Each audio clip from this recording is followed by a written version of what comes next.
বন্ধুরা, welcome back to my channel Amit Jaya চ্যানেলে তোমাদেরকে অনেক স্বাগত, অনেক ভালোবাসা জানিয়ে আজকে একটা নতুন ভিডিও শুরু করছি। আজকে হলো শুক্রবার আর সকাল এখন সময় হবে 6:10। তো ব্লগটা এখন থেকে শুরু করে দিলাম। আর অমিতাভ এদিকে স্নান করে ঠাকুর পুজো দিয়ে স্কুলের জন্য রওনা হয়েছে, আর আমি এখন ঠাকুরের বাসনগুলো ধুয়ে রাখবো, তারপর যাব রান্নাঘরে। আমারও বাকি সব কাজ শেষ করে স্কুলের জন্য রেডি হয়ে বেরোতে হবে আমাকেও। তো চলো, তোমরাও সারাদিন সঙ্গে থাকো, প্রথম থেকে শেষ অবধি সম্পূর্ণ ভিডিওটা দেখবে, কেউ স্কিপ করবে না। আশা করি ভালো লাগবে। চলো, ঘরে বাইরের বাকি যত কাজ সকালবেলার সব দিনের কাজ শেষ করে এই আসলাম রান্নাঘরে। এখন চাটা একটু আরামে বসে খেয়ে তারপর ব্রেকফাস্ট রেডি করবো। সকালে উঠে না অনেক কাজ, অনেক। ছেলের বনবিটাটাও বানিয়ে দেবো আর আমার চাটাও বানিয়ে নেবো।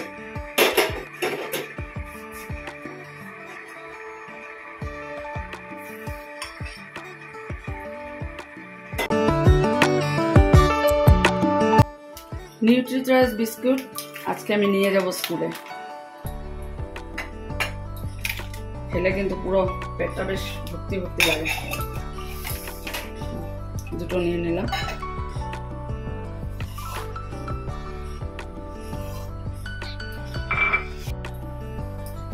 তো আজকে ভাবছি চিড়ার পোলাও নিয়ে যাব। যদি তো রুটি নিয়ে যাই, চিড়ার পোলাওটা নিয়ে যাব।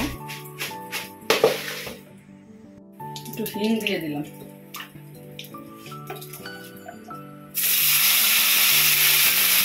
এই ফুলকপি এখন আসলো যে, এখন ফুলকপি দিয়ে সব কিছু।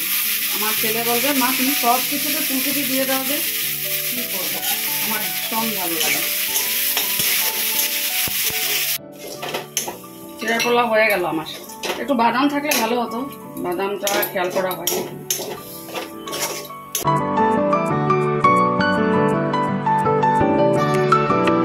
অনেকদিন পরে এই শাড়িটা পরলাম, ভাবছি কি পরবো। কটনের শাড়ি পরতে মানে একটু একটু রোদ উঠেছে, ভালোই লাগছে। বললাম এটা দিয়ে, আর এটা হাজার বুটির ব্লাউজ দিয়ে পরলাম। কেমন লাগছে অবশ্যই জানিও। বেরোলাম বাড়ি থেকে, দাঁড়িয়েছি, আর দেখো ম্যাচিং ইয়ারিংস কেমন লাগছে অবশ্যই জানিও। এটাও অনেক দিন আগের। তো চলো, বাস এসে গেছে।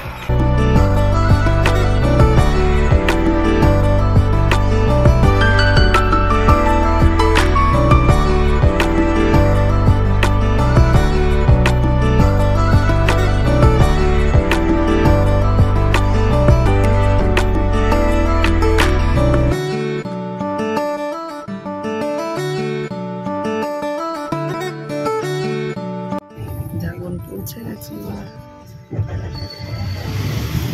রোদ তেমন একটা নেই, বৃষ্টিও নেই, খুব সুন্দর একটা ওয়েদার। চুলটা ক্লাচার এনেছি, বেঁধে নেবো। আজকে সবাই আমাকে বলছে আমার নাকি পুজো লেগেছে, দেখে মনে হচ্ছে। আমিও সেটা শাড়ি পরতে পরতে না সেটাই ভাবছিলাম যে আজকে সবাই বাসে বলবে মানে জয়ার পুজো লেগেছে। কটনের শাড়িটা পরলে না রিল্যাক্স মনে হয় আর ভালো লাগে, নিজেরই ভালো লাগছে। চলো, পৌঁছে গেছে, এখন নেমে যাই।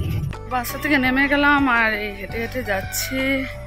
গ্লাসও লাগছে না, ছাতাও লাগছে না। কি মজা না ওয়েদারটা।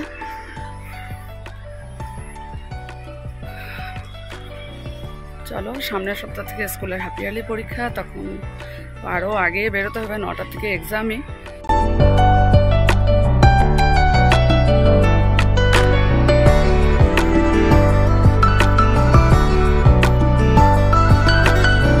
Good afternoon friends.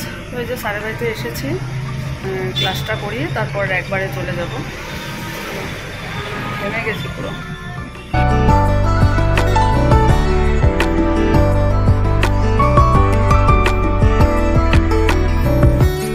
ক্লাস শেষ করে যে দাঁড়িয়েছি, দেখা যাক কোন বাস আসে। বাসের আওয়াজ পাচ্ছি। দেখো তো কি মজা লাগছে দেখতে, পুরো সবুজ একদম।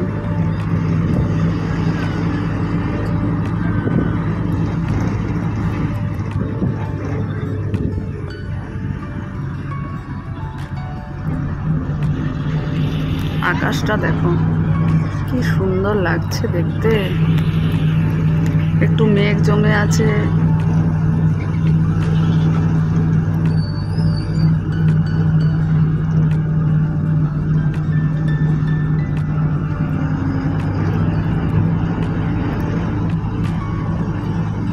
হয়তো বা রাতে বৃষ্টি আসবে।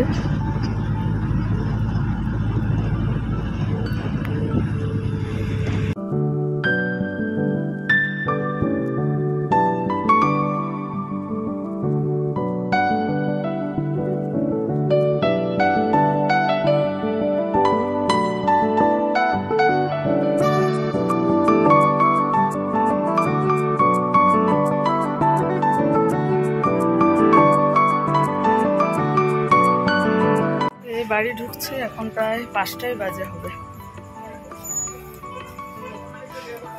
আজকে না আমাকে সবাই বললো যে আমি নাকি আমার জন্য নাকি পুজোয় লেগে গেছে, পুজোয় লাগছে।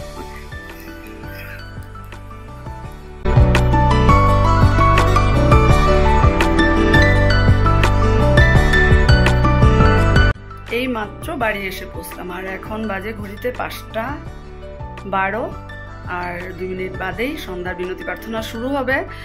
তো দেখো আজকে সবাই খুব এটাই বললো পুজো লাগছে আমাকে নাকি দেখে, পুজো এসে গেছে ওইটাই লাগছে। তো অমিতাভ সেটাই বললো। তো তোমরাও অবশ্যই জানিও তোমাদের কেমন লাগলো। আজকে এত ভালো ভালো কমপ্লিমেন্টস পেলাম সত্যি। তো চলো আবার পরে আসছি, ফ্রেশ হয়ে নিই। শুভ সন্ধ্যা বন্ধুরা। আর চলে এলাম রান্নাঘরে। কিছুক্ষণ শুয়েছিলাম, কিন্তু দেখলাম এত ঘুম পাচ্ছে না, কিন্তু মনে মনে ভাবছি না কাজ রেখে না ঘুমানো যায় না। কাজগুলো শেষ করে নিই। তো চা বানাবো, একটু চা খেলে একটু ভালো লাগবে, ঘুমটা একটু যাবে। আর নালে একবারে রাতে খেয়ে দিয়ে ঘুমাবো। দুধটা জাল দেবো আর বাঁধাকপিটা বের করেছি, এটাই রান্না করা হবে। আর ছেলেকে বিস্কুট আনলো, এটা বাটার বিস্কুট, ভালোই লাগে। তো চলো এগুলো শেষ করি, তারপর গিয়ে একটু না রেস্ট করা যাবে। আর কি বলছি না, আজকে যে নিজের মনটাও ভীষণ ভালো লাগছে। বেশ মানে সবাই বলেছে না পুজো গাড়িতে সবাই বলছে ঠিকই, আর তো মাত্র কয়েকটা দিন বাদে পুজো চলে এসছে। কিন্তু আমাদের স্কুলের হাফ ইয়ারলি এক্সাম 1 তারিখ থেকে 8 তারিখ পর্যন্ত। ষষ্ঠী 9 তারিখে, 8 তারিখে পরীক্ষা শেষ হবে।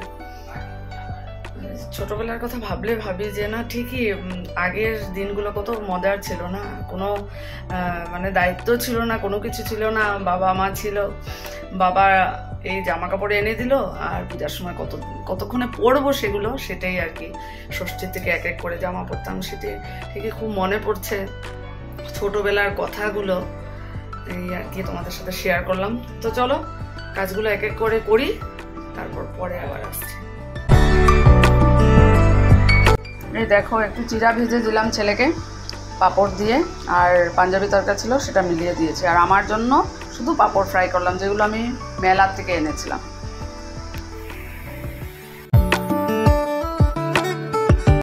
তো ডিনার কমপ্লিট হলো, রান্নাঘরের সব কাজ সেরে এই যে বিছানায় মাত্র বসলাম। ভেবেছিলাম একটু তাড়াতাড়ি শুয়ে পড়বো, মাঝখানে একটু ঘুমিয়েছিলাম। অমিতাভ ডাকলো এসে, সত্যি চোখটা খুলতে পারছিলাম না, এত ঘুম আসছিল। বললো চলো তাড়াতাড়ি খেয়ে নাও। তো এখন প্রায় 11:30 বাজে, চলো আর দেরি না করে ঘুমিয়ে পড়ি। তোমাদের সবাইকে গুড নাইট। কাল আবার নতুন একটা সকালে তোমাদের সাথে আবার দেখা হবে, ততক্ষণের জন্য টাটা।